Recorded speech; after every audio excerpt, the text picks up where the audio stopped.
ಲೋಕಸಭೆಯಲ್ಲಿ ಮಹಿಳಾ ಮೀಸಲಾತಿ ತಿದ್ದುಪಡಿ ಮಸೂದೆ ಸೋಲಾಗುವುದರೊಂದಿಗೆ ಮೋದಿ ಸರ್ಕಾರ ಬಹುದೊಡ್ಡ ಸೋಲು ಕಂಡಿದೆ. ಸರ್ಕಾರವು ಲೋಕಸಭೆಯಲ್ಲಿ ಕ್ಷೇತ್ರ ಪುನರ್ವಿಂಗಡಣೆ ಮಸೂದೆಯನ್ನು ಅಂಗೀಕರಿಸಲು ಮುಂದಾಗಿತ್ತು.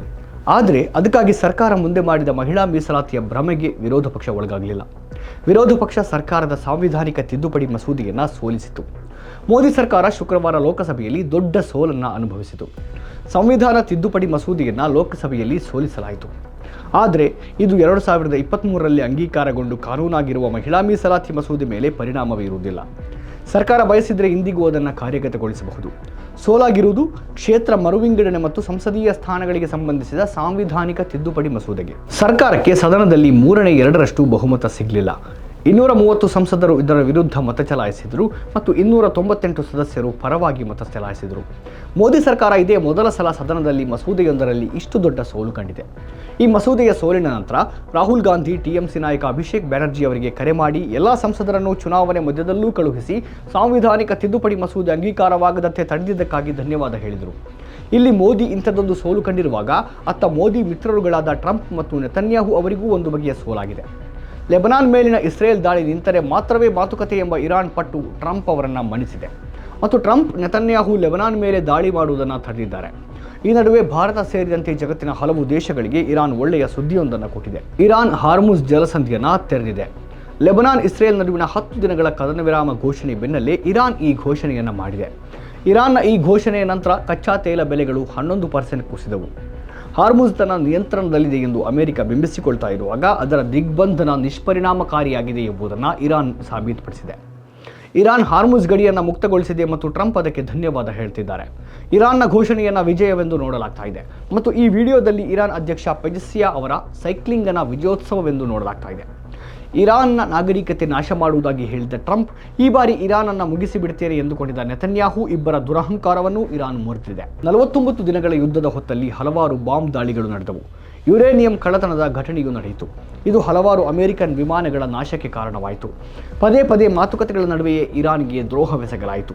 ಅವುಗಳಲ್ಲಿ ಭಾಗಿಯಾಗಿದ್ದ ವಿಜ್ಞಾನಿಗಳು ಮತ್ತು ಸಂಧಾನಕಾರರನ್ನು ಕೊಲ್ಲಲಾಯಿತು. ಆ ಮಾತುಕತೆಗಳು ಈಗ ಒಂದು ತೀರ್ಮಾನಕ್ಕೆ ಬರ್ತಾ ಇರುವಾಗ ಜಗತ್ತು ನೆಮ್ಮದಿಯ ನೆಟ್ಟಿಸಿರು ಬಿಡುವಂತಾಗಿದೆ. ಲೆಬನಾನ್ನಲ್ಲಿ ಕದನ ವಿರಾಮದ ಹಿನ್ನೆಲೆಯಲ್ಲಿ ಹಾರ್ಮುಜ್ ಜಲಸಂಧಿ ತೆರೆಯಲಾಗ್ತಾ ಇದೆ ಎಂದು ಇರಾನ್ನ ವಿದೇಶಾಂಗ ಸಚಿವ ಅಬ್ಬಾಸ್ ಅರಾಗ್ಚಿ ಎಕ್ಸ್ನಲ್ಲಿ ಬರೆದಿದ್ದಾರೆ. ಎಲ್ಲ ವಾಣಿಜ್ಯ ಹಡಗುಗಳು ಅದರ ಮೂಲಕ ಹಾದು ಹೋಗಲು ಸಾಧ್ಯವಾಗುತ್ತೆ. ಲೆಬನಾನ್ನಲ್ಲಿ ಕದನ ವಿರಾಮ ಮುಂದುವರಿಯುವವರೆಗೆ ಹಾರ್ಮುಜ್ ತೆರೆದಿರುತ್ತೆ. ಕದನ ವಿರಾಮದ ಬಗ್ಗೆ ಇಸ್ರೇಲ್ ಅಸಮಾಧಾನ ವ್ಯಕ್ತಪಡಿಸಿದರೂ ಇರಾನ್ನ ಷರತ್ತು ಎಲ್ಲರನ್ನೂ ಮಣಿಸಿದೆ. ಲೆಬನಾನ್ನಲ್ಲಿ ಕದನ ವಿರಾಮವಿಲ್ಲದಿದ್ದರೆ ಇಸ್ಲಾಮಾಬಾದ್ ಮಾತುಕತೆಗಳು ಅರ್ಥಹೀನ ಎಂಬುದು ಇರಾನ್ನ ಷರತ್ತು. ಹೀಗಾಗಿ ಹಾರ್ಮುಜ್ ತೆರೆಯುವ ಮೊದಲು ಇರಾನ್ ಲೆಬನಾನ್ ವಿಷಯದಲ್ಲಿ ಪ್ರಮುಖ ಗೆಲುವು ಸಾಧಿಸಿತು. ಹಾರ್ಮುಜ್ ಕೀಲಿ ತನ್ನ ಬಳಿಯೇ ಇದೆ ಎಂಬುದನ್ನು ಇರಾನ್ ಮತ್ತೊಮ್ಮೆ ತೋರಿಸಿತು. ಪಾಕಿಸ್ತಾನದ ಪ್ರಯತ್ನಗಳಿಂದಾಗಿ ಬಿಕ್ಕಟ್ಟು ಬಗೆಹರಿದಿದ್ದರೆ ಇರಾನ್ ಮತ್ತು ಯುಎಸ್ ದೃಢ ಒಪ್ಪಂದದತ್ತ ಸಾಗ್ತಾ ಇವೆ ಎಂದರ್ಥ. ಭಾನುವಾರ ಇಸ್ಲಾಮಾಬಾದ್ನಲ್ಲಿ ಮತ್ತೊಂದು ಸಭೆ ನಡೆಯಬಹುದು ಎನ್ನಲಾಗ್ತಾ ಇದೆ. ಪಾಕಿಸ್ತಾನದ ಜೊತೆಗೆ ಈಜಿಪ್ಟ್ ಮತ್ತು ಟರ್ಕಿ ಕೂಡ ಮಾತುಕತೆಯಲ್ಲಿ ಪಾಕಿಸ್ತಾನದೊಂದಿಗೆ ಸಹಕರಿಸ್ತಾ ಇವೆ. ಎರಡೂ ದೇಶಗಳ ಮಧ್ಯವರ್ತಿಗಳು ಭೇಟಿಯಾಗಬಹುದು ಅಂತ ಟ್ರಂಪ್ ಹೇಳಿದ್ದಾರೆ. ಇರಾನ್ ಮತ್ತು ಯುಎಸ್ ನಡುವಿನ ಕದನ ವಿರಾಮ ಏಪ್ರಿಲ್ 22ರವರೆಗೆ ಮಾತ್ರ ಇದೆ. ಅದು ಇನ್ನಷ್ಟು ವಿಸ್ತರಣೆಯಾಗಬಹುದು ಎಂಬ ಸುಳಿವುಗಳು ಕಾಣಿಸ್ತಾ ಇವೆ. ಟ್ರಂಪ್ ಮಾತುಕತೆಗಳ ಬಗ್ಗೆ ಹೆಚ್ಚು ವಿಶ್ವಾಸ ಹೊಂದ್ತಾ ಇದ್ದಾರೆ. ಹಾರ್ಮುಜ್ ಜಲಸಂಧಿಯನ್ನು ತೆರೆದ ನಂತರವೂ ಇರಾನ್ ಜೊತೆಗಿನ ಮಾತುಕತೆ ಸಂಪೂರ್ಣ ಬಗೆಹರಿಯುವವರೆಗೆ ಇರಾನ್ ವಿರುದ್ಧದ ದಿಗ್ಬಂಧನ ಮಾತ್ರ ಜಾರಿಯಲ್ಲಿರುತ್ತೆ ಅಂತ ಟ್ರಂಪ್ ಬರೆದಿದ್ದಾರೆ. ಮಾತುಕತೆಗಳನ್ನು ಬಹಳ ಬೇಗ ಪೂರ್ಣಗೊಳಿಸಬೇಕು ಅಂತ ಟ್ರಂಪ್ ಹೇಳಿದ್ದಾರೆ. ಈ ಸಮಸ್ಯೆಯನ್ನು ಮಾತುಕತೆಯ ಮೂಲಕ ಪರಿಹರಿಸಬಹುದು ಎಂಬ ವಿಶ್ವದ ಭರವಸೆ ಹೆಚ್ಚಾಗ್ತಾ ಇದೆ. ಅನೇಕ ದೇಶಗಳ ಆರ್ಥಿಕತೆಗಳು ಸಹ ಕುಸಿತಾ ಇದ್ದ ಹೊತ್ತಲ್ಲಿ ಇರಾನ್ ಹಾರ್ಮುಜನ್ನು ತೆರೆದಿದೆ.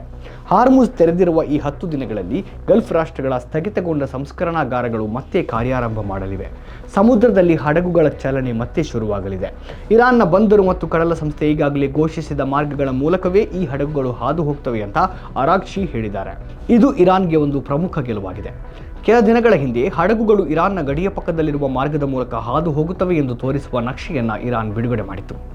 IRGC ಈ ನಕ್ಷೆಯನ್ನು ಬಿಡುಗಡೆ ಮಾಡಿ ಹಾರ್ಮುಜ್ಗೆ ಸಂಬಂಧಿಸಿ ಮಾತುಕತೆಗಳು ನಡೆಯಬೇಕಾದರೆ ಇರಾನ್ನ ನಕ್ಷೆಯನ್ನು ಒಪ್ಪಿಕೊಳ್ಳಬೇಕು ಅಂತ ಹೇಳಿತು.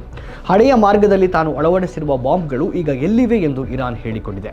ಆದ್ದರಿಂದ ಸುರಕ್ಷಿತ ಮಾರ್ಗ ಅಗತ್ಯವಿದ್ದರೆ ಇರಾನ್ನ ಗಡಿಯ ಪಕ್ಕದಲ್ಲಿರುವ ಸಮುದ್ರ ಮಾರ್ಗದ ಮೂಲಕ ಪ್ರಯಾಣಿಸಬೇಕಾಗತ್ತೆ. ಅಂದರೆ ಅದು ನಿರಂತರ ಇರಾನ್ನ ಕಣ್ಗಾವಲಿನಲ್ಲಿ ಉಳಿಬೇಕಾಗತ್ತೆ. ಈ ಮಾರ್ಗದಲ್ಲಿ ಒಮಾನ್ ಕೂಡ ಪಾಲನ್ನು ಹೊಂದಿದೆ. ಇರಾನ್ನ 10 ಅಂಶಗಳ ಬೇಡಿಕೆಗಳಲ್ಲಿ ಈ ಮಾರ್ಗದಲ್ಲಿ ಸಂಗ್ರಹಿಸಲಾದ ಟೋಲನ್ನು ಒಮಾನ್ನೊಂದಿಗೆ ಹಂಚಿಕೊಳ್ಳುವುದು ಸೇರಿತ್ತು. ಈಗ ಇರಾನ್ ಈ ಮಾರ್ಗವನ್ನು ತೆರೆದಿದೆ. ಇದು IRGC ಈ ಹಿಂದೆ ಬಿಡುಗಡೆ ಮಾಡಿದ ಅದೇ ಮಾರ್ಗವಾಗಿದೆ. ಅದರ ಮೂಲಕ ಪ್ರಯಾಣಿಸುವುದರಿಂದ ಯಾವುದೇ ಅಪಾಯವಿಲ್ಲ ಎಂದು ಇರಾನ್ ಖಾತರಿಪಡಿಸುತ್ತೆ. ಇರಾನ್ನ ಪ್ರಸ್ತಾವನೆಯಲ್ಲಿ ಅಮೆರಿಕ ವಿಶ್ವಾಸ ವ್ಯಕ್ತಪಡಿಸಿದೆ. ಇದು ಮಹತ್ವದ ವಿಷಯ.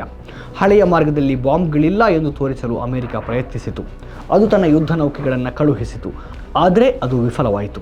ಈಗ ಅಮೆರಿಕ ಆರಾಕ್ಷಿ ಘೋಷಿಸಿದ ಅದೇ ಮಾರ್ಗವನ್ನು ಒಪ್ಪಿಕೊಂಡಿರಬಹುದು. ಅಂದರೆ ಅಮೆರಿಕ ಹಾರ್ಮುಜ್ ಮೇಲಿನ ಇರಾನ್ನ ನಿಯಂತ್ರಣವನ್ನು ಒಪ್ಪಿಕೊಂಡಂತಿದೆ.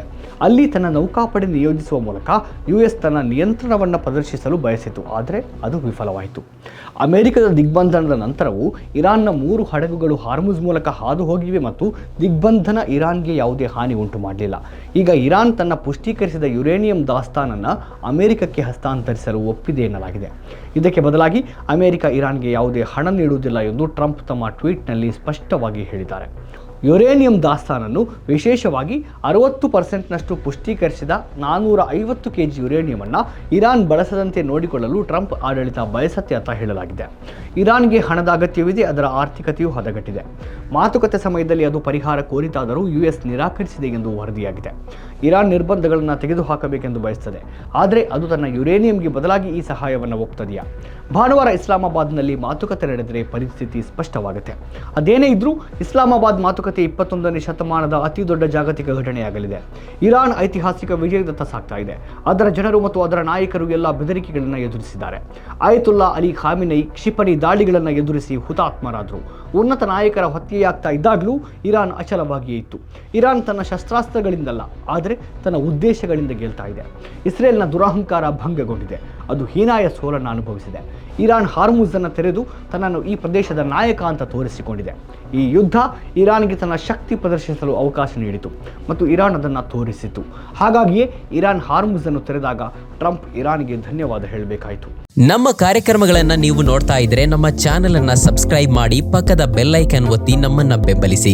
ಹಾಗೆ ನಮ್ಮ ಕಾರ್ಯಕ್ರಮಗಳನ್ನ ಲೈಕ್ ಮಾಡಿ, ಕಮೆಂಟ್ ಮಾಡಿ, ಅದನ್ನ ಬೇರೆಯವರಿಗೂ ವಾಟ್ಸ್ಆಪ್ ಮೂಲಕ ಶೇರ್ ಮಾಡಿ. ನೀವು ಹೀಗೆ ಮಾಡಿದಾಗ ನಮ್ಮ ಚಾನೆಲ್ ಇನ್ನಷ್ಟು ಮತ್ತಷ್ಟು ಜನರಿಗೆ ತಲುಪಲು ನೀವು ನಮ್ಮೊಂದಿಗೆ ಸಹಕರಿಸಿದ ಹಾಗಾಗುತ್ತೆ. ಇದು ನೀವು ಯಾವುದೇ ಖರ್ಚಿಲ್ಲದೆ ಕೆಲವೇ ಸೆಕೆಂಡುಗಳಲ್ಲಿ ನೀಡಬಹುದಾದ ಸಹಕಾರ. ಧನ್ಯವಾದಗಳು.